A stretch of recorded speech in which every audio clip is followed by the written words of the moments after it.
Hi, exclusive staff. Today's PD is about grief informed care.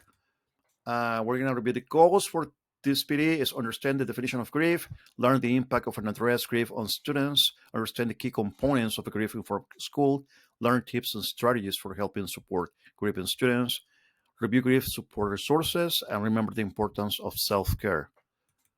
What does grief mean to you? We'll find several definitions, and I found two here.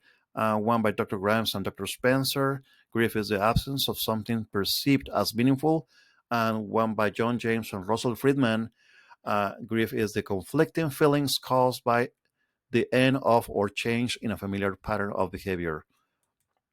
So, where our goals are to promote resilience and healthy adjustments to loss, prevent complications of unaddressed grief and trauma. And what are those complications? We talk about depression, anxiety, self destructive behaviors, risky behaviors, some health issues, including mental health illnesses, cardiovascular, high blood pressure. We can talk about other disorders generated by trauma and grief. Also, we include cognitive cognitive decrease of cognitive abilities, developmental challenges, strained relationships. And when we talk about cognitive, we can talk about poor academic performance or even poor work performance as well. Acting out behaviors, and sometimes we say the kid it's like has ADHD or opposite defiance disorder, and in reality, it's a reaction of because of the grief or trauma. And then when they grow up, we can see some kids who use substance abuse and complicated grief. Now, what are some of the common childhood losses?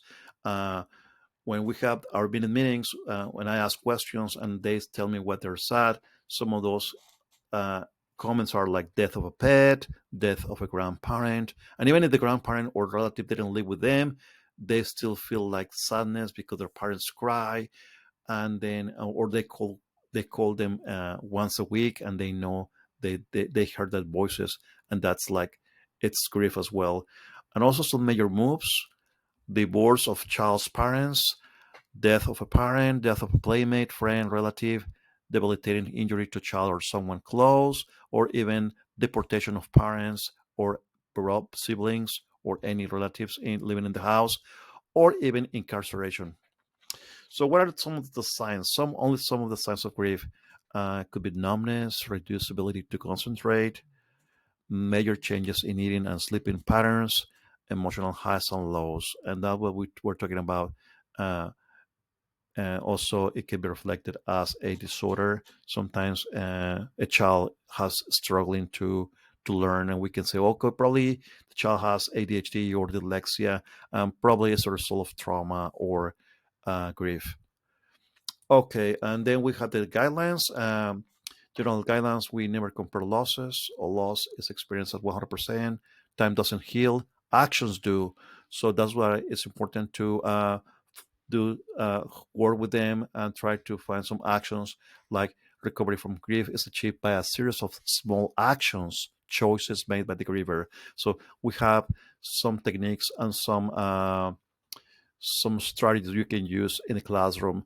Uh, some of them are in our websites that we created, and the Gusick Trauma Informed Care website, or the Counselors Corner as well, Gusick Counselors. And also, when under stress, we regress. So, what are some of the myths we have with grief? Don't feel bad. Replace the loss. All relationships are unique. Grieve alone. Be strong. Keep busy. Time heals all wounds. Those are some of the myths. Okay, so and then we have this wave, and it's the Kubler-Ross grief cycle. It's a cycle, pretty much. And we start with the first phase is denial, and denial we feel the avoidance, the confusion, the people are in shock, the elation, the fear, and then we go to the second phase, which is anger, and we see some frustration, irritation, anxiety, and then we get to the depression, and this is where they will feel overwhelmed, helplessness, with hostility, with flight. And then we go to the bargaining, which is they're struggling to find meaning in life. They reach out to others and they tell one story. and they share stories with the person they want to share to their with the counselors or psychologists. And then we have the acceptance where they explore options and they make plans and they move on. Okay, and so when you see the child, you acknowledge the loss, you ask them if they want to share with you, just be an active listener, create a safety, make them feel safe in the classroom, create a safety plan, a safety environment, encourage healthy coping, show empathy, and foster real connection, build relationship with them. Uh,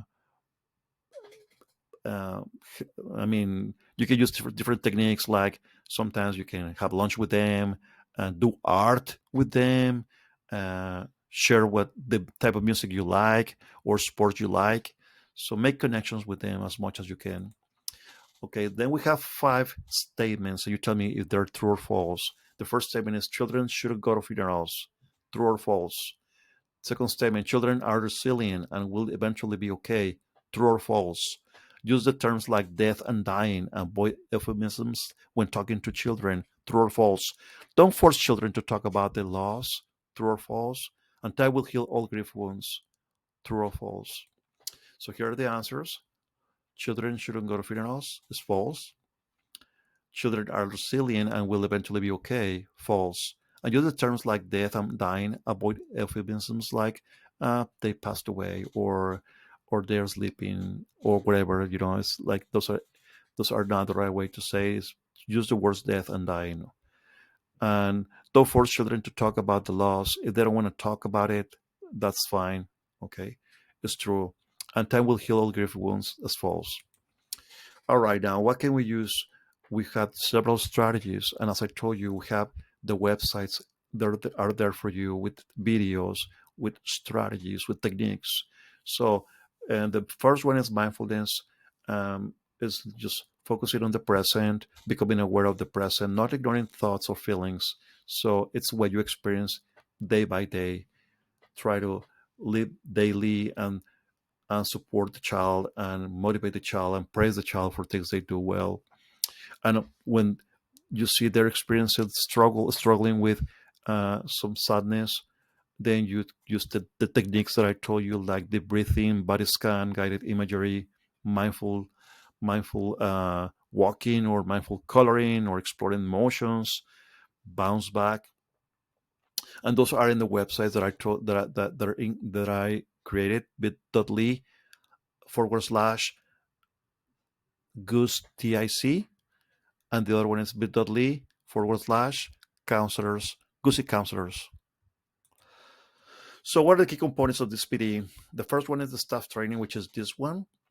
Um, Acknowledge the loss, offer support and information to students and families, and that one could be provided by your counselor or by teachers, and also by the Youth and Family Center, mental health services.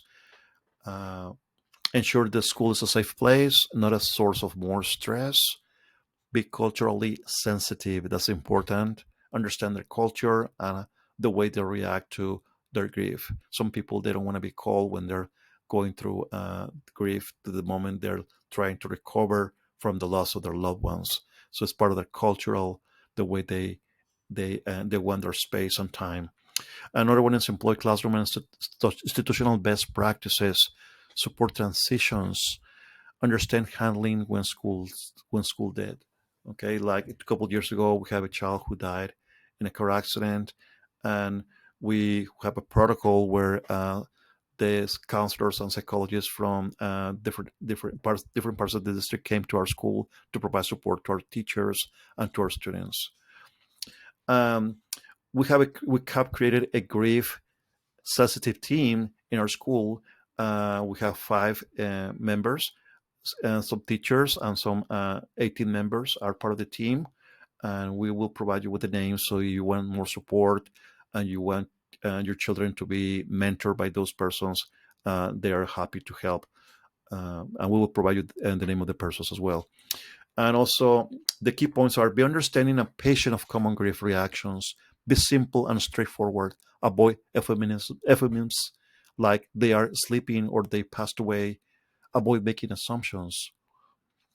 A variety of feelings are normal. Create a safe place for children to talk and express feelings, but not disruptive or harmful to others. Listen, acknowledge, and be non judgmental. Be sensitive to cultural differences. Maintain normal routine as much as possible. And talk to classmates about being understanding and sensitive, empathetic. And also, and the last one, and important, is refer for counseling. If the problem persists, you see the sadness and depression persists, please refer for counseling. I will be glad to help, to support. And if after my 4 or 5 sessions, if the child continues with that sadness, we can refer the child to mental health services. And also, we have a clinician now in our campus assigned, and she will be here in our campus once a week. And also, she can provide support. And then that's the end of the video. And then please answer the questions of this PD.